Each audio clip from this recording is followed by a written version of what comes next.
So next property is what is surface tension.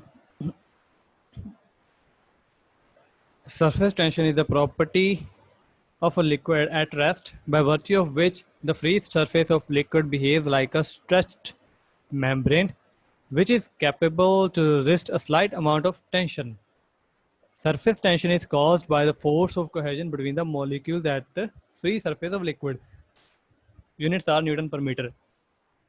So what is surface tension? It is important property. You have to study about it, as the numerical problems will come in the exam from this properties also.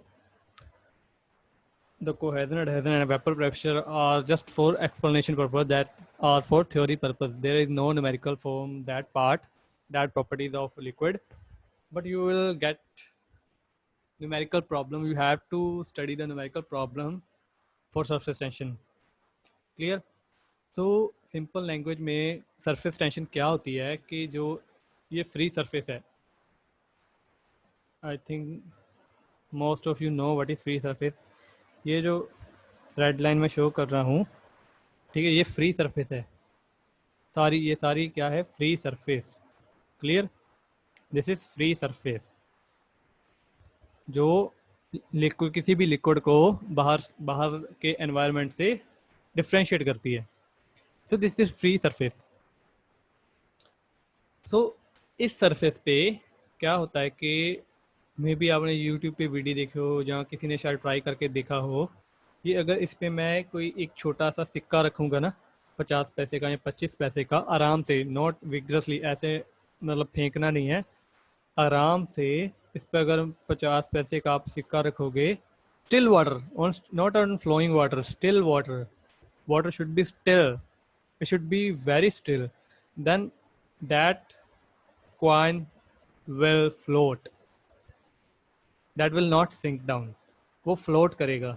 जैसे आप किसी लिफाफे पे, जैसे कोई आप transparent page ले लीजिए प्लास्टिक का, उस पे जैसे आप रख देते हो सिक्का, सेम वैसे. क्लियर?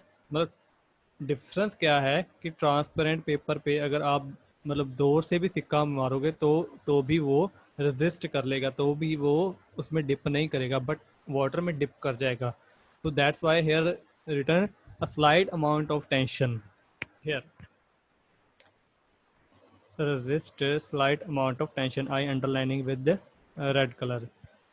सो सरफेस टेंशन क्या प्रॉपर्टी होती है कि जो फ्री सरफेस है, it behaves like a stretched membrane. Stretched, खींची हुई या तनी हुई कह दीजिए, कि खींची हुई सी एक सरफेस बन जाती है इसके ऊपर, which is capable to resist slight amount of tension. जो ये सरफेस होती है free membrane surface, stretched surface, is capable of resisting slight amount of tension, that is surface tension.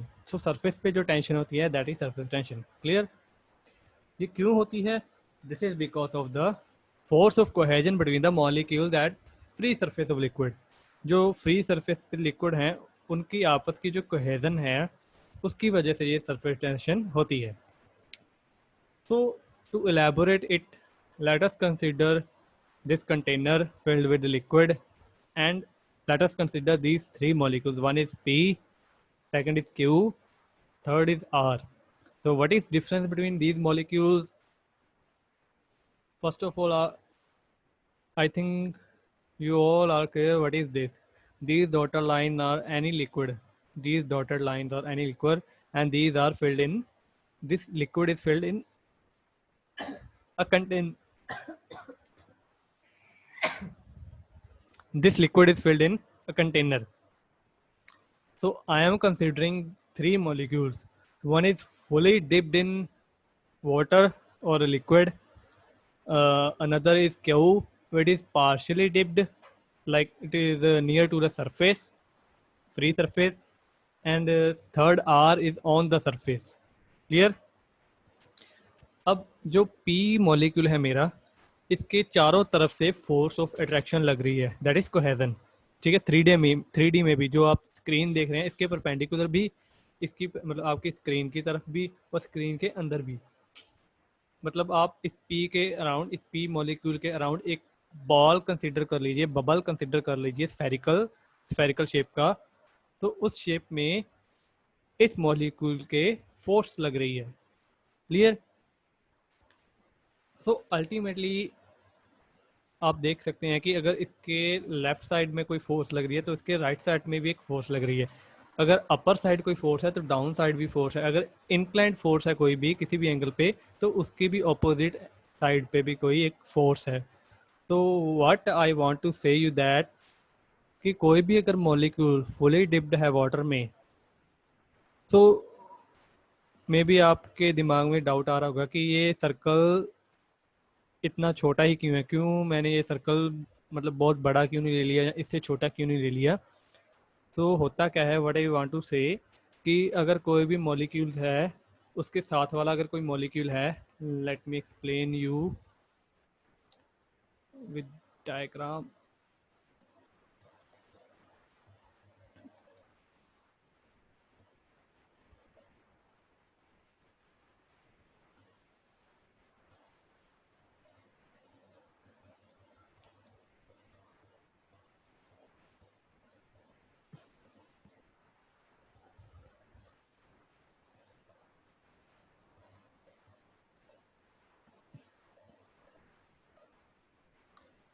कोई भी मॉलिक्यूल है, इसके ये सेंटर में मॉलिक्यूल है, इस मॉलिक्यूल पे इसके साथ वाले मॉलिक्यूल का फोर्स ऑफ अट्रैक्शन का असर होगा।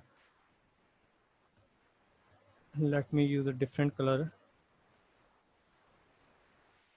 ये जो ब्लैक कलर का मॉलिक्यूल है इसको कंसीडर कर लीजिए आपके ये रेड सर्कल के सेंटर में है, and assume that is not a circle, that is sphere.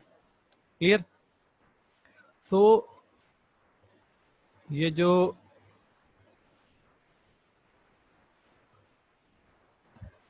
Red circle है, these are the molecules. So जो ब्लैक मॉलिक्यूल है, जिसका नाम मैंने पी रखा है एंड आर है, क्यू भी है, तो ये जो ब्लैक मॉलिक्यूल है, it will have effect of force of attraction up to certain distance. ये ब्लैक मॉलिक्यूल पे जो फोर्स ऑफ अट्रैक्शन का असर है वो कुछ लिमिट तक होगा। So that is shown here with circle. Clear? ये जो ब्लैक मॉलिक्यूल है, इसके चारों तरफ मॉलिक्यूल्स हैं, उनकी फोर्स ऑफ अट्रैक्शन जो है इस पे इफेक्ट कर रही है। और जो फोर्स ऑफ अट्रैक्शन है अप टू सर्टेन डिस्टेंस ही कंसिडरेबल है, कुछ दूरी तक ही हम उसको कंसिडर कर सकते हैं। उसके बाद there is effect, but that is negligible. बहुत कम फर्क होता है, अगर उसको हम छोड़ भी दें तो भी कोई फर्क नहीं पड़ेगा। Clear? But up to this circle we have to consider the force of attraction. Clear? Let me go back to the presentation. So here, so P has force of attraction from all the molecules around it in a spheroidal form. So net pressure or net force of attraction acting on it is zero. So there is no force acting on it. So all the forces are balanced out. Clear? But on the Q molecule, it has not a complete sphere around it. Clear? The dotted line just to complete the circle, but there is nothing here. Let me show you with, here is free surface. This is free, this free surface is continue. This arrow is up to this. This is not full arrow. Clear? This circle is this. So this is not a complete circle. Clear? This circle finish at this red line I drawn here. So just dotted line is just to show that if circle is complete, this would be the circle. Same in the case of R. We will explain it later. So let us discuss Q. So Q has some forces in the bottom circle and some forces in the upper incomplete circle, whatever it is, incomplete sphere. So ultimately you can see that the forces in upper sphere are less as compare to forces in bottom sphere. So bottom sphere में number of forces जो है वो ज़्यादा है, मतलब Q पे जो नीचे को फोर्सेज लग रही हैं वो ज़्यादा है एज कम्पेयर टू जो फोर्सेज ऊपर की डायरेक्शन में लग रही है, चाहे वो इंक्लाइंड है चाहे वो डायरेक्टली वर्टिकल है। तो जो नेट फोर्स है इस पर एक्ट करेगी वो डाउनवर्ड डायरेक्शन में ही होगी। तो क्यू पे जो फोर्स एक्ट कर रही है वो that is in downward direction. Clear? Net force. So now let us talk about the R. तो आर जो है इसके ऊपर कोई भी फोर्स नहीं है, like it's a complete half sphere. It's not like Q that is incomplete sphere but not half and not totally full circle. It's I'm talking about the molecule R. It has half sphere bottom side. Clear? So what are the forces acting on it that are in downward direction? Inclined भी सभी जो इस पे forces लगेंगी वो सभी downward direction पे होगी। तो एक तो net force इस पे जो act कर रही है वो downward direction में, ऊपर की side पे इस पे कोई force नहीं act कर रही है, उस molecule को नीचे खींचा जा रहा है। And plus there is balanced force which is acting on the surface, that is tension force. This molecule is, ये जो मॉलिक्यूल है इस डायरेक्शन में भी खींचा जा रहा है और इस डायरेक्शन में भी खींचा जा रहा है और बॉटम में भी खींचा जा रहा है। Net force is acting in downward direction. तो because of this complete phenomena, इस कंप्लीट एक्शन की वजह से यहाँ पे जो आर मॉलिक्यूल है इसकी इसकी तरह के काफ़ी सारे मॉलिक्यूल्स होंगे इसके साथ में। इसकी वजह से ये फ्री स्ट्रेच्ड मेम्ब्रेन की तरह एक्ट करता है कि एक सरफेस बन जाती है, एक फिल्म बन जाती है जिसकी कोई टेंसाइल फोर्स होती है, टेंसाइल स्ट्रेस होती है, सॉरी टेंसाइल स्ट्रेंथ होती है। Stress is something else. Clear? That is surface tension.